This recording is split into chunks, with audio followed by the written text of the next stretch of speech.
Second day of online classes. First of all, congratulations all of you for getting into a new class, for getting promotion. Some of you are knowing me very well because we were there in the class together reading and learning. For some of you, I am new for the subject. Welcome. Today, I am taking up Civics, Chapter 1, Democracy and Equality. If you remember, there was a chapter in class 6, Civics, chapter number 2, Democracy and Government. In that chapter, we had read about that what democracy is and why the country needed a democratic form of government. Here, country, I mean our own country, India. India got independence in 1947 and we just got independence after years and years of subjugation. It was not an easy task for the constitution makers to opt for a form of government. There was years and years of, or I shall say, ages of subjugation, illiteracy, superstitions, and a whole lot of people, of diverse people coming to India and then settling down over here. For this, it was given a strong thought that what type of government should be opted. Then democracy was opted. That too representative. Now let us start with a small video on democracy.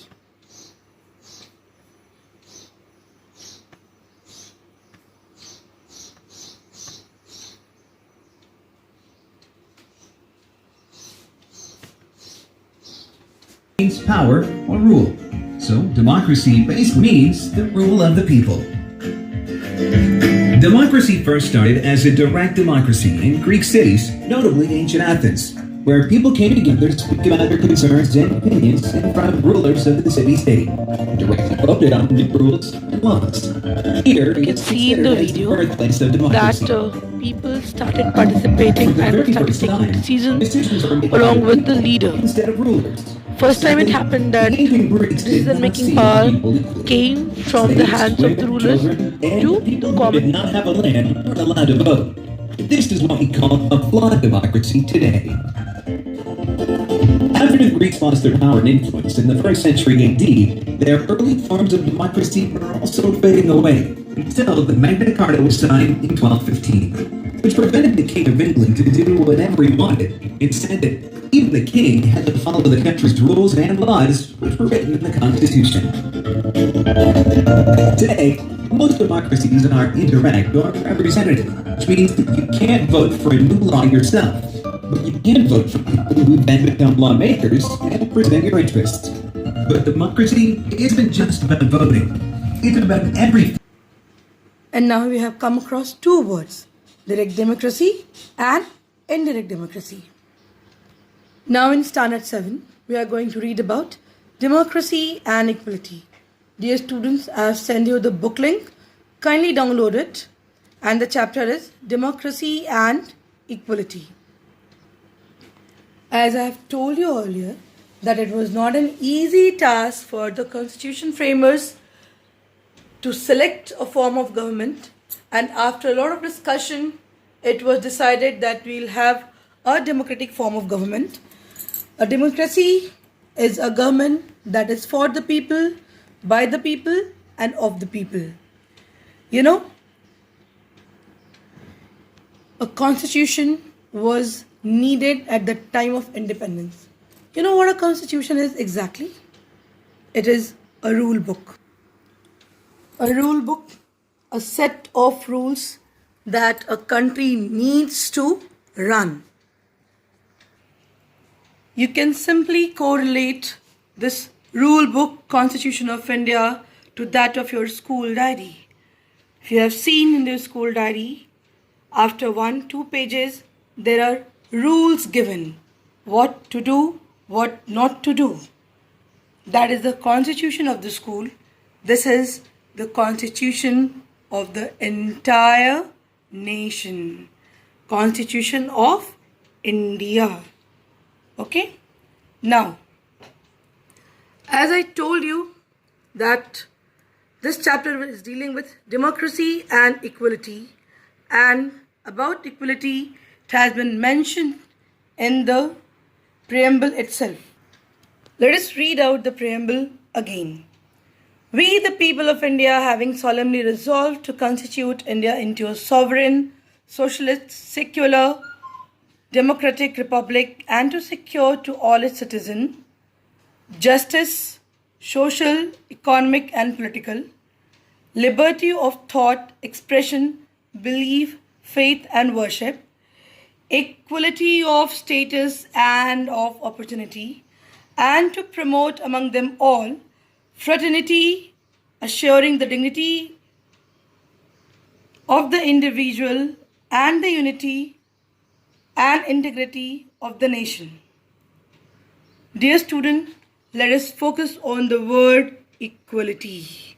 It has been mentioned in the Article 15 of the Constitution.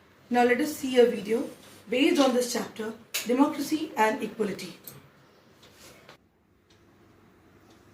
Article 15 of the Indian Constitution guarantees equality to all the citizens of India.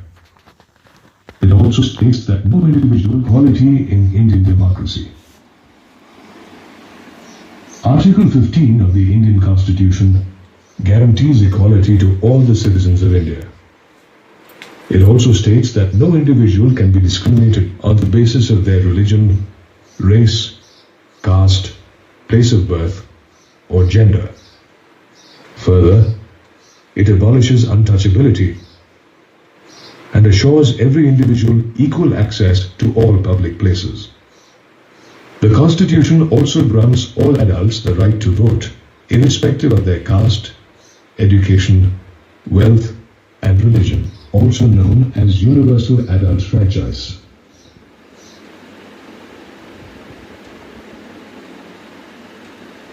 There are many laws that help protect people from being treated unequally. There are also several government-initiated programs and schemes to improve the lives of people who have been ill-treated for several centuries. One such program is the Midday Meal Scheme, where lunch is provided to students of government elementary schools. Equality can be achieved only when we change our attitude and treat every individual with respect and dignity. However, in our everyday life, we come across many incidents that make us wonder if equality actually exists in our country.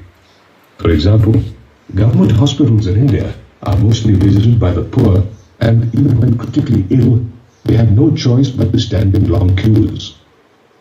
Due to their poor economic background, these people cannot afford the high fees charged by private hospitals, and so they experience inequality. Apart from economic background, people are sometimes treated unequally on the basis of their religion, gender, and caste. For instance, people belonging to minority communities often face problems in getting a house in the locality of their choice. Women too are paid less than their male counterparts for the same job. For example, female players in national and international tennis or cricket matches are paid much less than their male counterparts. A famous Dalit writer, Om Prakash Valmiki, wrote about caste-based discriminations faced by him in his autobiography, Jutan. Valmiki was made to sit on the floor in the classroom and was beaten up many times without any reason.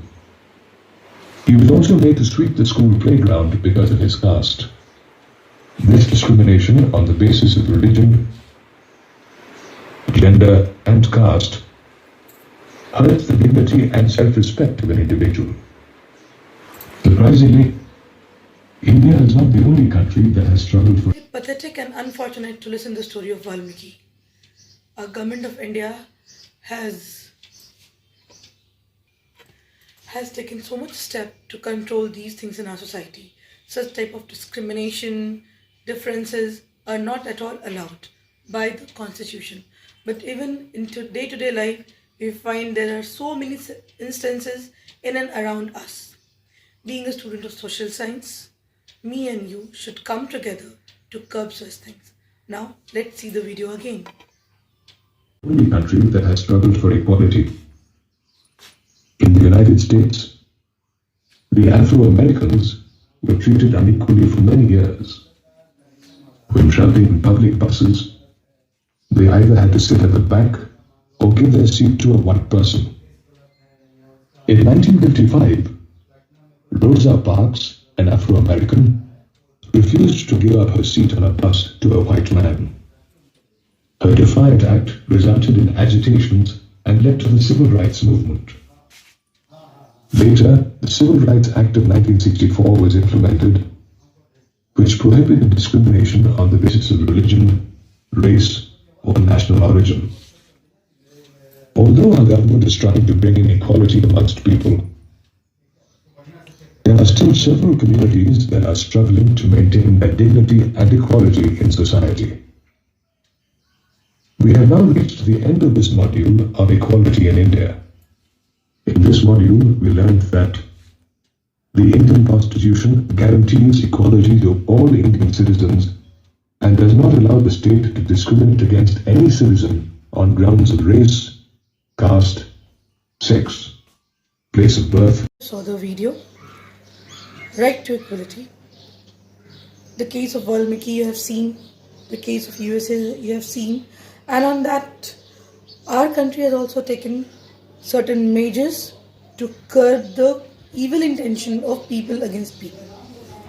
Right to equality. The first thing that the Constitution of India has given us is right to vote. Remember? Universal adult franchise? Yes. We have studied about this in class 6. Universal adult franchise, that is right to vote.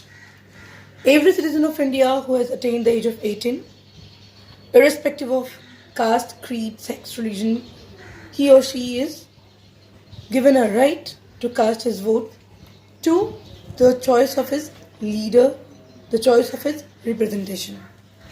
Earlier in my video, I had told you about two terms, direct democracy and indirect democracy. That is about two terms, direct democracy and indirect democracy. Indirect democracy is also known as representative democracy. Now, direct democracy is the leader and the people taking decision together, whereas in indirect democracy, representative democracy, it is like people electing their representatives, and those representatives represent their group, their constituency in Lok Sabha. India has multi-party system, as we all know.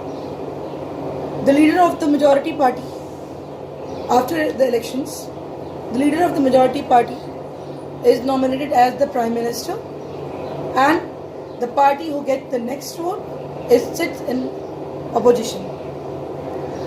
Right to equality has been given to us by Article 15 of the Constitution, and it lays down that there shall be no discrimination done on the basis of caste, creed, sex, religion, and so on. But in the video we have seen that what Valmiki faced, what people of USA also faced, and still in some part of the country you will find that this discrimination is going on. Government has taken so many measures to bring those marginalized people to the mainstream. But even then, we have not achieved our target 100%. If the country has not fulfilled all its provisions of the Constitution, it's a book, but you can see, you go to any of the food joint, you will find little children doing some work, near the stalls. You stop your vehicle at the traffic signal, you will find many of the children there coming with balloons or any other items to sell it off. Because they are not getting education.